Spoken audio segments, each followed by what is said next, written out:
ఇదే ఈ సమావేశంలోనే మేము చాలా దూరం నుంచి కొంచెం గౌరవప్రదంగా ఉండేవాళ్ళు చాలామంది మహిళలు వస్తుంటారు.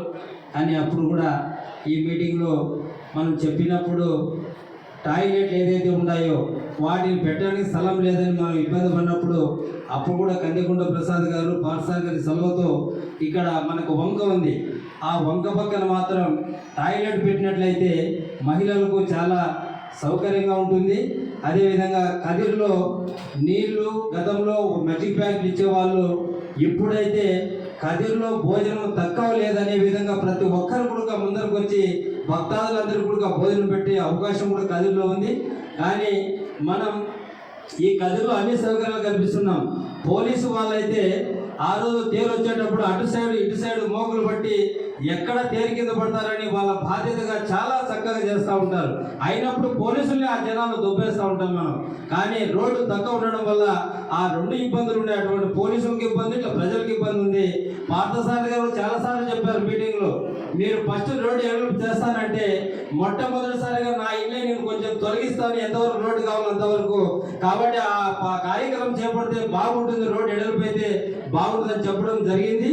కానీ ఈరోజు కందికొండ ప్రసాద్ గారు కంకణం కట్టుకొని ఏ విధంగా అయినా సరే రోడ్డు ఎడల్పు చేస్తాను, అదేవిధంగా వైర్లు ఏదైతే కరెంటు వైర్లు పై నుండి మిద్దె మీదకి ఎక్కినప్పుడు ఎక్కడ భక్తాదులు ఇబ్బంది పడితే మన ఊరికి చెడ్డ పేరు వస్తుంది, ఆ పరిస్థితి లేకోకుండా నేను ఖచ్చితంగా చేస్తాను. అండర్ గ్రౌండ్ లోనే ఇది ఏదైతే కరెంటు వైర్లు ఉన్నాయో వాళ్ళు తీసే విధంగా పార్థసారథి గారు వాళ్ళందరూ కలిసి ఈ కార్యక్రమం ముందుకు తీసుకురావడం చాలా సంతోషిస్తారు.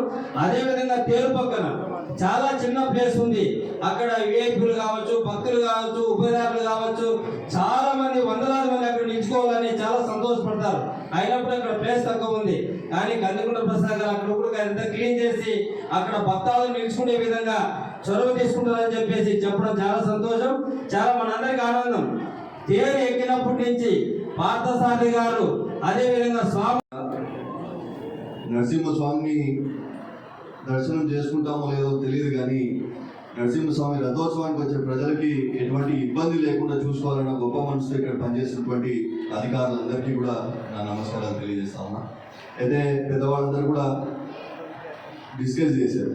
అయితే చిన్న చిన్న చిన్న విషయాలు ఏంటంటే, ఇటువంటి సమావేశాలకి రానున్న సంవత్సరాల్లో అధికారులు ఎంతైతే కీలక పాత్ర పోషిస్తారో, ఆ పవిత్రతకి ఆంజనేయ స్వామి గారు ఆచార్య పురుషులు ఎంతైతే విలువైన పాత్ర పోషిస్తారో, అట్లాంటిదే భక్తాదులు, ముఖ్యంగా తెడ్లు వేసేవాళ్ళు, మూర్తిపల్లి గ్రామస్తులు, కుటాకుల గ్రామస్తులు, నాగిరెడ్డిపల్లి గ్రామస్తులు, సైదాపురం ఇట్లాంటి వాళ్ళు, తర్వాత తీరు ముందర ఉన్నటువంటి శివాలయం సంబంధించిన శ్రీనగర్, మిగతా వీళ్ళందరినీ కూడా దయచేసి ఆ గ్రామాల నుంచి కూడా ఒకరిద్దరిని రిప్రజెంటేటివ్స్ తీసుకొస్తే వాళ్ళ విషయం కూడా మనకి తెలిసే అవకాశం ఉంటుంది. ఎటువంటి ఇబ్బంది లేకుండా రథోత్సవం జరుపుకునే అవకాశం ఉంటుంది. దాని తర్వాత అధికార గణం మనం పెద్ద పెద్ద విషయాలు అయితే ఆలోచిస్తాం. ఇప్పుడు అడ్వకేట్ సుబ్బరాజ్ గారు చెప్పారు, చిన్న చిన్న విషయాలు కూడా మనం వేరే ఊర్లోకి వెళ్తే, ఒక గుడికి వెళ్తే ఎట్లాంటి సమస్యలు అయితే మనం ఇబ్బంది పడతాం. ఎగ్జాంపుల్ రథోత్సవంలో చలివేంద్రాలు, లేకపోతే నరసింహస్వామి గుడిలో ఇప్పుడు మండు టెండలు నడుస్తాము. అయితే ఒక కార్పెట్ కానీ, ఒక కూలెంట్ పెయింట్ కానీ, ఇవన్నీ చూడడానికి వినడానికి చాలా చిన్న చిన్న విషయాలుగా కనిపిస్తాయి. కానీ వచ్చే లక్షలాది మంది భక్తులకి ఎటువంటి ఆటంకం రాకుండా చేయాలంటే ఇట్లాంటి చిన్న చిన్న విషయాలు చేయాలి. అయితే ప్రతి ఒక్కటి కూడా గవర్నమెంట్తోనే జరగాల్సిన అవసరం లేదు. ఎందుకంటే కొన్ని ఇక్కడ ఉన్నటువంటి ఎగ్జాంపుల్స్, ఉదాహరణలు చూస్తే అన్ని ప్రభుత్వాలు అనుకుంటే ఒకటి టెక్నికల్ ఇష్యూస్ ఉంటాయి, లేదా ఫండింగ్ ఇష్యూస్ ఉంటాయి. అయితే ఇక్కడ నరసింహస్వామికి ఉన్న ఆయన గొప్పతనం ఏంటంటే, ఏదైనా ఒకటి మొదలు పెడితే నరసింహస్వామి జరిపించేసే ఆనవాయితీ ఈరోజు ఈ ఆలయానికి ఉండడం కూడా జరిగింది. గతంలోనే మిట్టా పార్సారథి గారు మాజీ ఎమ్మెల్యే ఉన్నప్పుడు ఇక్కడ బండల పరుపు విషయంలో కూడా ప్రభుత్వంతో పెట్టుకుంటే టైం టేకింగ్ ప్రాసెస్ అని చెప్పి ఇక్కడే కదిరిలో ఉన్నటువంటి పుర ప్రముఖుల ద్వారా, ఇక్కడ ఉన్నటువంటి భక్తాదుల ద్వారా ఆ బండల పరుపు చేయొచ్చు అంటే ₹1 ప్రభుత్వ ఖజానా నుంచి అవసరం లేకుండా ఉన్నటువంటి స్థానిక భక్తాదులే తీసుకొని ఈరోజు బండల పరుపు కూడా చేయించే అవకాశం ఈరోజు నరసింహస్వామి కల్పించారు. అట్లానే చూస్తే కళ్యాణోత్సవాన్ని, ముందు కళ్యాణోత్సవం ఎట్లా జరుగుతుండేది, ఇప్పుడు దాదాపు 7-8 సంవత్సరాల నుంచి అనమాట, అది more than that. Kandigunta Prasad గారు ప్రభుత్వం పైన ఆధారపడకుండా తన సొంత నిధుల నుంచి కళ్యాణోత్సవం యొక్క వైభవాన్ని ఏ స్థాయిలో తీసుకెళ్లాలనే విషయం కూడా ఉంది. కాబట్టి అధికారులకి, ముఖ్యంగా ఆర్టీఓ గారికి ఎటువంటి అవసరమైన చైర్మన్ కానీ అన్నదానం కానీ ఏదన్నా కానీ ప్రజల్ని కూడా మీరు భాగస్వామ్యం చేస్తే ఈజీగా జరిగే అవకాశం ఉంటుందని చెప్పి తెలియజేసుకుంటూ, అట్లానే పోలీస్ వారికి ఒక చిన్న విజ్ఞప్తి.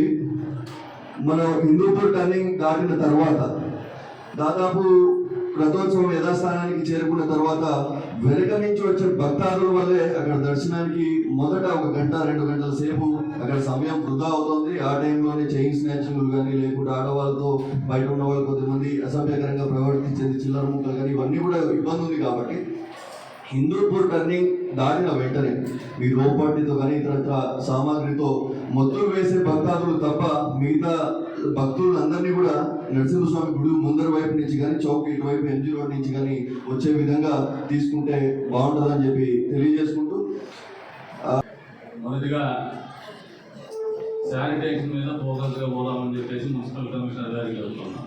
అదే రకంగా ప్రాపర్ కోఆర్డినేషన్ పెట్టుకోండి. ఇప్పుడు కొత్త మీరు ఎన్నో అభిమానులు లేదంటే గ్రామాల్లో దాన్ని కన్సిడరేషన్ పెట్టుకోండి. పెద్ద క్రౌడ్ ఎక్స్పెక్ట్ చేస్తూనే పెట్టుకోండి.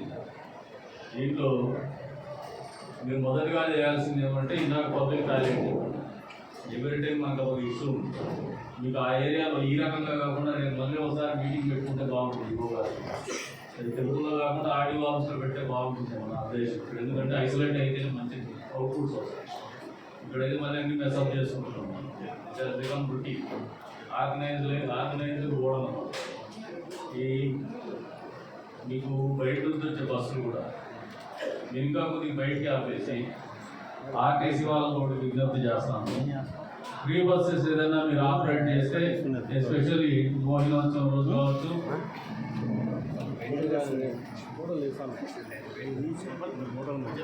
మోహినోత్సవం రోజు కావచ్చు, అదే రకంగా రథోత్సవం రోజు కావచ్చు, కదిరి పుణ్యం రోజు కావచ్చు, ఈ 3 రోజులు ఎప్పుడైతే రద్దీ ఎక్కువ ఉంటుంది ఆ రోజున ఊర్లో మూవ్మెంట్ రిస్ట్రిక్ట్ చేసుకొని అక్కడ నుంచి ఫ్రీ బస్సెస్ ఆపరేట్ చేస్తే దానికి ఇంక్రీజ్ ఎక్స్పెండిచర్ ఏదైనా ఉంటే కూడా మనం దాన్ని మీట్ కావడానికి ఎట్లా అనేది ఏదైనా ప్లాన్ చేస్తాం. ఫ్రీ బస్సెస్ ఏర్పాటు చేయండి. ఆటో వాళ్ళకి పెట్టే వాళ్ళు టోపులు వేస్తారు. ఫ్రీ బస్సెస్ పెట్టేసి బస్సు ఉచిత బస్సును పెట్టేసి దాన్ని గోడ పెట్టించేద్దాం. బయట నుంచి వాళ్ళు వచ్చి రావడానికి పెట్టాం. టాయిలెట్స్ కూడా మీరు అక్కడ పార్కింగ్ చేసి చోటే అక్కడే పెట్టేసి మొబైల్ టాయిలెట్. మీకు ఏదన్నా ఈ ఏరియాలో ఎక్స్పెండిచర్ పార్ట్లో ఏదన్నా మీకు మీట్ కాలేకపోతే మా దృష్టికి తీసుకురావాలి. అంతేగాని ఇప్పుడు కాంప్రమైజ్ దీంట్లో ఎక్కడ కూడా కాంప్రమైజ్ అవ్వదు. అదేవిధంగా ఇందాక పెద్ద సుబ్రాజ్ గుప్తా గారు చెప్పారు, తాగునీళ్ళు కానీ, మద్యం ప్యాకెట్ కానీ, ఇటువంటి కార్యక్రమాలు కూడా ఎక్కడ కూడా కాంప్రమైజ్ అవ్వకూడదు. 3వది ఏముందంటే విజిలెంట్గా ఉండండి. సర్విలెన్స్ పోలీస్ మీద నాకైతే నమ్మకం ఉంది. పట్టణంలో శాంతి భద్రతలు బాగున్నాయి. కాకపోతే ఇంకా కొద్ది వరకు గంజాయి వాళ్ళ బ్యాచ్ని కొద్దిగా ఇంకొంచెం సీరియస్గా తీసుకోగలిగితే పనిచేస్తున్నారు. అయినప్పుడు ఇంకొద్దిగా సీరియస్గా తీసుకోగలిగితే మంచి ఫలితాలు వస్తాయి. కాకపోతే బ్రహ్మోత్సవాల సమయంలో దాని గురించి ప్రస్తావించడము పొరపాటు అయ్యవచ్చు. కానీ ఖచ్చితంగా దాని మీద విజిలెంట్గా ఉండండి.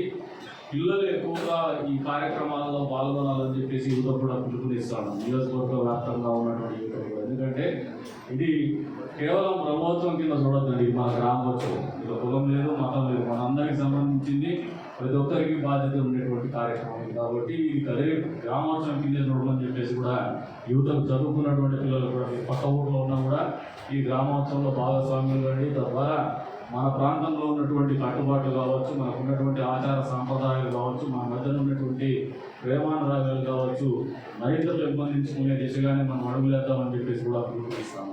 అంతే స్థాయిలో ఇకపోతే ఫైర్ డిపార్ట్మెంట్ వాళ్ళు వీళ్ళందరినీ మీరు కోఆర్డినేట్ చేసుకుంటారు. నాకు ఇబ్బంది లేదు. స్వాములు మొదటిగా 3 భాగాల్లో మీరు బాగా పెట్టుకోవాలా. స్వాములు ప్రశాంతంగా ఉండాలా. రెండోది మోకులు వేసేవాళ్ళు, తెగులు వేసేవాళ్ళు ప్రశాంతంగా ఉండాలా. ఈ ఏరియాలో కొద్దిగా జాగ్రత్తగా వాళ్ళని వ్యాపారం చేసి చూసుకోండి. ఆయన చెప్పినట్టు ఇందాక వాళ్ళ ఊళ్ళో పోయేసి ఏదైనా పలకరించాలనే ఆలోచన ఉంటే కూడా పలకరించే కార్యక్రమం కూడా చేయండి. అంత నాకు తెలిసి దే గాట్ ఎమోషనల్లీ కనెక్టెడ్. తెగులు వేసేవాళ్ళు మా కుటాబులు కావచ్చు, మున్సిపల్లు కావచ్చు, గజరెడ్డిపల్లి కాలనీతో గజరెడ్డిపల్లి కావచ్చు, వీళ్ళందరికీ కూడా అదొక కమిట్మెంట్. అది మనం పోయి స్కాంపర్ చేసి వస్తారనేది కాకుండా లెగసీ కంటిన్యూ కావాలా, ట్రెడిషన్ కంటిన్యూ కావాలనే ఒక ఆలోచనని పెంపొందించే విధంగా. ఎందుకంటే పిల్లలు కొద్దిగా మారుతూ ఉంటారు, ఆలోచన సరళంలో మార్పులు వచ్చిండొచ్చు. అటువంటి కార్యక్రమం ఏదైనా ఉంటే కూడా మీరు డిజైన్ చేస్తే వీళ్ళు అడాప్ట్ మనం కూర్చొని మీరు కూర్చొని డిజైన్ చేస్తారు, మీరు అది డిజైన్ చేసుకోండి. రెండోది ఏమంటే ఇంకా వాటర్ స్పేస్ ఈ సమ్మర్ డ్రింకింగ్ వాటర్ కానీ ఈ తిరుమలలో ఉన్నటువంటి కార్యక్రమాలు ఇందాక కేబుల్ గురించి ఆల్రెడీ వాళ్ళు మేము ఆర్డర్ చేసి 15 రోజులు 20 రోజులు అయితే తెచ్చి మమ్మల్ని కొద్దిగా స్లోగా ఉన్నారు వాళ్ళు. రెండోది ఏమంటే పూర్వ ప్రజలకు కూడా ఒక క్షమాపణ చేస్తాను. ఎందుకంటే మొదటి బ్రహ్మోత్సవం మాకు ఒక సంకల్పం ఉంది, ఒక సత్సంకల్పం. మన తిరుమలలో వెడల్పు కావాలా, మన ప్రాంతంలో బ్రహ్మోత్సవాలు అనేది అద్భుతంగా జరగాల. ఇంతవరకు కనీవినియోగని రీతిలో మా భాగస్వామ్యంతో ఉంటే మా జన్మ ధన్యమైందనే ఆలోచన చేయాలనే పట్టుదలతో ఒక సంకల్పంతో మేము ఉన్నాడు. కష్టాలు తెలుసు, నష్టాలు తెలుసు. ఇందాక ఆయన చెప్పకుండా నేను చెప్పిన ఆయన పడే కష్టాలు ఎప్పుడు కళ్యాణం వచ్చినప్పుడు పోసేతో వస్తుంటాడు పాపం. నేను పోయేదాడని ఆయన బాధ. ఎన్ని ఉన్నాయి, చిన్న సమస్యలు ఉన్నాయి, ఎన్ని మీరు దగ్గరగా చూసుకోవాలి కాబట్టి అర్థం చేసుకుంటాము. అయినా భరించాల్సింది. మామూలు తినాలంటే సార్ చెప్తారు నాకు చోకులు అయిపోతానే చోకు అయిపోతాను అని చెప్పేసి. చోకు అయితేనే తినాలి, చోకు తినాలి తినాలి ఇవన్నీ ఉంటాయి. అవన్నీ ఉంటేనే ఆ ఉత్సాహం వస్తుంది, ఆ ఊపు వస్తుంది, మళ్ళీ తేలనే పట్టుదల వస్తుంది. ఒక మెమొరీగానే ఉంటుంది, స్వీట్ మెమొరీగా అది మిగిలిపోతుంది. కాబట్టి దీన్ని ఘనంగా నిర్వహించుకుందాం. ఇంకా ప్రాచుర్యం మీకు ఒక కేస్ స్టడీ కింద ఒక ఎగ్జాంపుల్ చెప్తాను. మొదటిగా నేను ప్రతిపక్షంలో ఎమ్మెల్యే అయినప్పుడు మన టెంపుల్ రెవెన్యూ ఈ టెంపుల్లో నేను కూడా చెప్తున్నాను 80 లక్షల రూపాయలు కేవలము ప్రాచుర్యం కోసం ఒక 30 లక్షల రూపాయలు సొంతంగా ఖర్చు పెట్టి కళ్యాణం వచ్చిందో 20-30 లక్షలు ఖర్చు పెట్టి అప్పట్లో ఒక 52 లక్షలు ఖర్చు పెట్టగలిగితే మనం over a period of 3 years మన రెవెన్యూ 10 కోట్లు అయింది. 80 లక్షల నుంచి 10 కోట్ల రూపాయలు 3 సంవత్సరాలు మనం మార్చుకోగలిగింది. ఇఫ్ యూ గెట్ ఫోకస్ మన స్వామి మీద ఇంకా మన ఊరి మీద మన క్షేత్రం మీద మనకు ఇంకా ఫోకస్గా పోవాలనే ఆలోచనతోనే రిపీటెడ్గా మొన్నటి రోజున కూడా డిపిఆర్ కోసం అని చెప్పేసి మన ఈఓ గారు వస్తే నేను రిజెక్ట్ చేశాను. డిస్ట్రిక్ట్ మార్క్స్ని పట్టుకొని వస్తే మీరు కన్ఫైన్ అయిపోతా ఉన్నారు, దీనికి నాకు ఒక పెద్ద ఆలోచన ఉంది, మీరు చిన్నదానికి కన్ఫైన్ చేస్తున్నారు, మేము చచ్చిపోయే ఒక మంచి చేసుకోవాలి ఊరికి. ఈ ఊళ్ళో అద్భుతం అనేది ఆవిష్కరించబడాలా, ఈ ఊళ్ళో ఆదాయ వనరులు పెరగల్లా, తలసరి ఆదాయం పెరగాలనే ఆలోచనతోనే ముందుకు పోతానని చెప్పేసి ఆయన ఆర్పెట్టడం జరిగింది. వచ్చే సంవత్సరానికి ఒక రూపకల్పన అయితే మీకైతే కళ్ళ ముందర మాటలు ఏమి చెప్పిన మామూలు రాజకీయ నాయకులు చెప్తూ ఉంటారు, ఇన్ని 100 కోట్లు తెచ్చినా అన్ని 100 కోట్లు తెచ్చినా. We don't go by figures, we go by hearts, we go by feelings, we go by visuals. మీరు చూసి పొద్దున మనసులో సంతోషపడే విధంగానే ఈ ప్రాంతాన్ని తీర్చిదిద్దాలనే ఆలోచనతో ముందుకు పోతాం. ఇది చాలా క్లియర్ ఉన్నాం. ఆల్రెడీ అది ముఖ్యమంత్రి గారి స్థాయిలోనే అప్రూవల్ అయి వచ్చి మనకు ప్రశాసనం కూడా అక్షరాలుగానే చెప్తున్నా, అనక్షరాలు కూడా కాదు. కాకపోతే I wanted to do it in a magnanimous, పెద్ద స్థాయిలో చేయాలని ఆలోచనతో ఉన్నాం. దానికి కొంచెం పట్టుదల అవసరం, సంకల్పం అవసరం, ఓర్పు కూడా అవసరం, నేర్పు కూడా అవసరము. ఇవన్నీ సాధించుకుని వస్తేనే ఊరికి ఏదైనా మంచి జరుగుతుందని ఆలోచనతో ఉంటున్నాం. అందులో భాగంగానే ఏదైతే ఈ రోజున పుష్కరణ ఉందో స్వామివారి పుష్కరణ, నేను గత గడిచిన 8 నెలలుగా నేను టచ్ చేయలేదు. బహుశా కొంతమంది రాజకీయ ఆలోచనతో చేసినటువంటి ఆలోచన విధానం ఉంది. ఆయన అదే పనిగా పుస్తకం నేను ఏమి ఎప్పుడు అడ్డుకోవాలి, వాళ్ళ క్రియాన్ని చేశాను. నేను దాన్ని ముట్టుకోను, నాకు నచ్చలేదు, మీరు చేసినటువంటి విధానం నచ్చలేదు, మీరు ఈసారి గాలి చేసేయండి. భవిష్యత్తులో పూర్తి స్థాయిలో స్వాములందరి ఆమోద యోగ్యం మేరకు వాళ్ళు ఏదైతే మామూలుగా మీ ఆచార సంప్రదాయాలు ఉంటాయి, ఆచార సంప్రదాయాలు దాన్ని మామూలు వాస్తు ఇవన్నింటినీ పరిగణలోకి తీసుకొని వాళ్ళ సలహాల సూచనల మేరకే అభివృద్ధి ఆ పుస్తకాన్ని కూడా నిర్మిస్తామని చెప్పేసి కూడా ఒక ఆలోచనతోనే మా వంతుగా మేము ప్రారంభిస్తున్నాం. కానీ ఈసారి స్వామివారి చక్ర స్నానం కావచ్చు, ఇవన్నీ కూడా కొద్ది వరకు మన రోజులు ఈవో గారు చెప్తున్నారు, ఆ కాంట్రాక్టర్ చెప్పేసి ఏమైనా ఆయన కూడా ఆన్సర్ చెప్పేసి నేను పక్కన ఉండే ఎంజాయ్మెంట్ ఏదైతే మట్టిలో అది ఫిల్ చేసి ఇస్తాను, అదే విధంగా నేను ఆర్ట్స్ గీచి కూడా కట్ చేయాలంటాడు. Whatever it is swami చేయించుకుంటాడు, ఆయన చేయించుకోగలిగిన స్థాయిలో చేయించుకుంటాడు. వచ్చే సంవత్సరానికి వచ్చే బ్రహ్మోత్సవాలు అద్భుతమైనటువంటి పుస్తకంలోనే స్వామివారి కార్యక్రమాలు కూడా జరుగుతాయని చెప్పేసి మీ అందరికి కూడా తెలియజేసుకుంటూ మా ఆలోచనలు స్పష్టంగా ఉన్నాయి. మీ వంతు సహాయ సహకారాలు మాకు కావాలి. ఇది ఒక ఎమ్మెల్యేలో లేదంటే ఒక మాజీ ఎమ్మెల్యే ఏదో ఒక ఈఓలో ఒక ఆర్డీఓ గారు ఒక పోలీస్ డిపార్ట్మెంట్లో కాదు. ఈ ఊర్లో ఈ నియోజకవర్గంలో ఉన్నటువంటి ప్రతి గ్రామస్తుని ప్రతి కుటుంబాలు ఒకరి సహోదరుడి ఎవరో ఒకరికి సంబంధించింది కాదు, ప్రతి ఒక్కరి బాధ్యత కింద చేద్దామని చెప్పేసి తెలియజేసుకుంటూ అందరూ కూడా మనసులో ఒకటి ఆలోచన చేసుకుంటాం. మనం ఇటువంటి కార్యక్రమాలు ఈ ప్రాంతానికి సంబంధించినటువంటి ఆచార వ్యవహారాల్లో మన అందరి భాగస్వామ్యం ఉన్నప్పుడే ఈ ప్రాంతము ప్రాముఖ్యత కానీ ప్రాధాన్యత కానీ ప్రజలకు కానీ ప్రపంచానికి కానీ తెలియజేసేటువంటి పరిస్థితులు ఉంటాయి. మామూలుగా ఇందాక పదే యువ గారు చెప్తాను, ప్రెస్ వాళ్ళ ఫోటోలు పంపిస్తా వేసేసి ఇలా యువ గారు మీకు దిక్కొచ్చే మాట చెప్తారు. మామూలుగా ఫోటోలు పంపిస్తా మీరు వేసేసేయండి అంటారు. దీని వెళ్ళి చాలా ఖర్చు ఉంది. మీరు ఫోటోలు పంపిస్తాను ఏ రోజు వాళ్ళతో ఒకసారి కూర్చోండి, మీరు వాళ్ళవన్నీ చిట్టా ఉంటుంది.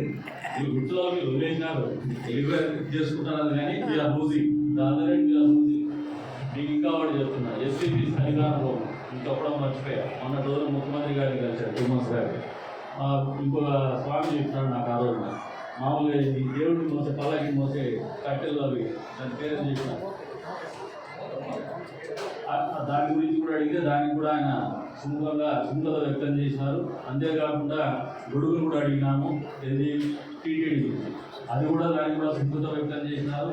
గతంలో కూడా స్వామివారికి పట్టు వస్త్రాలు తీసుకురావాలని పట్టుబట్టి తెచ్చింది కూడా నేనే ఆ రోజు. ఎందుకంటే మనకు ఏం కావాలంటే ఆ స్వామి ఫస్ట్ ప్రభుత్వం పట్టు వస్త్రాలు లేదు.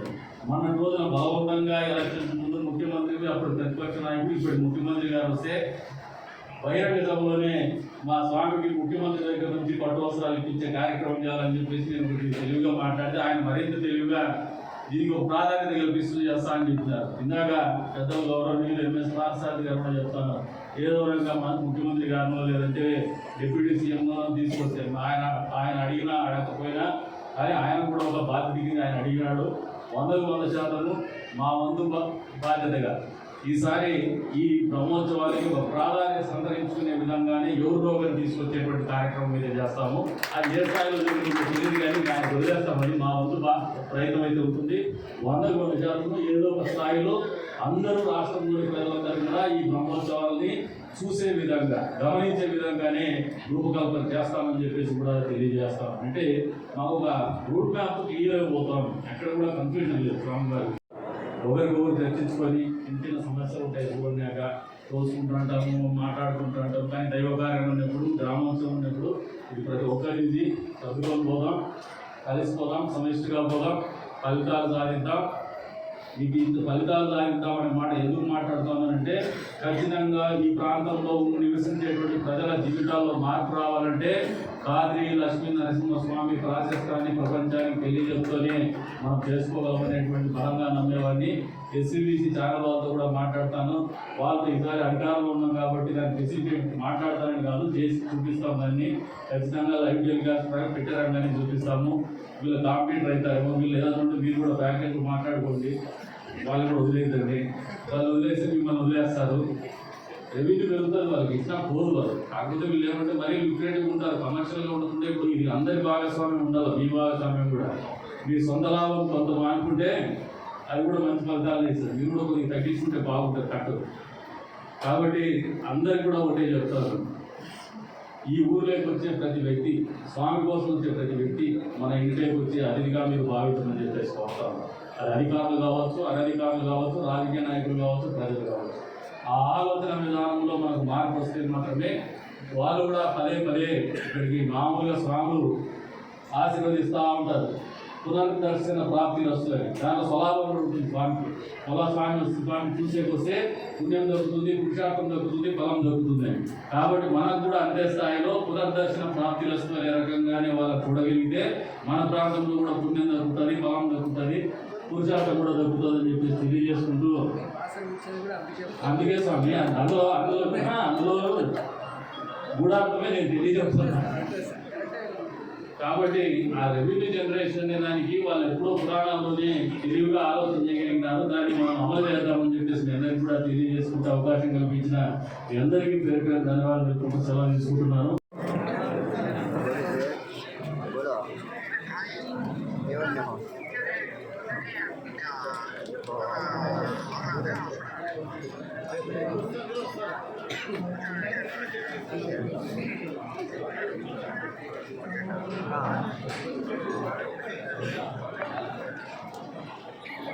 వారికి అన్నకు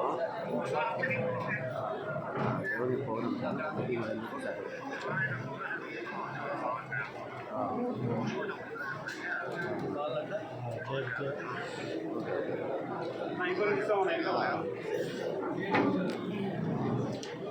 శ్రీ లక్ష్మీ నృసింహస్వామి గోవిందో